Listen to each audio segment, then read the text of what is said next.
আসসালামু আলাইকুম। যাই হোক, আলহামদুলিল্লাহ আমরা সার্থক হতে পারছি। এই যে উটের দুধ হাফ বোতল নিতে পারছি, কেননা এখনও তো গরমের সিজন। আর উট বিয়ে হলে আপনার ঠান্ডার ভিতরে শীতের ভিতর উট বিয়েলে তখন দুধ অনেক পাওয়া যায়, এবং কি সৌদিরা ফেলেও দেয়। আর বেশিরভাগ উটের মাঝরাত তো সোতানিরা থাকে, ফেলে দেয়। যাই হোক, আমরা ওখানে ভিডিও করতে পারিনি এই কারণে, সৌদি ছিল, দ্বিতীয়ত সোদানি ছিল। সোদানি যদি থাকতো ভিডিও করা যেত। আলহামদুলিল্লাহ আমাকে সার্থক হয়েছে।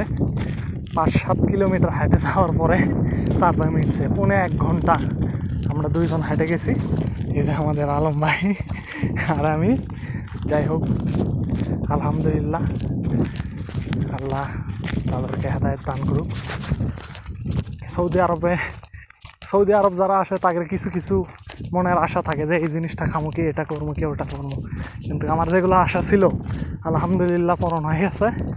যাক, আজ থেকে আমার পূরণ হয়ে গেল আলহামদুলিল্লাহ।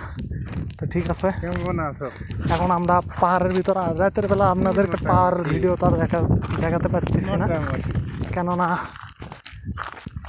অন্ধকার। আর ওই যে চাঁদ দেখা যায় রাতের বেলা, মরুভূমির ভিতর চাঁদ। ভালো থাকবেন, আল্লাহ হাফেজ, আসসালামু আলাইকুম।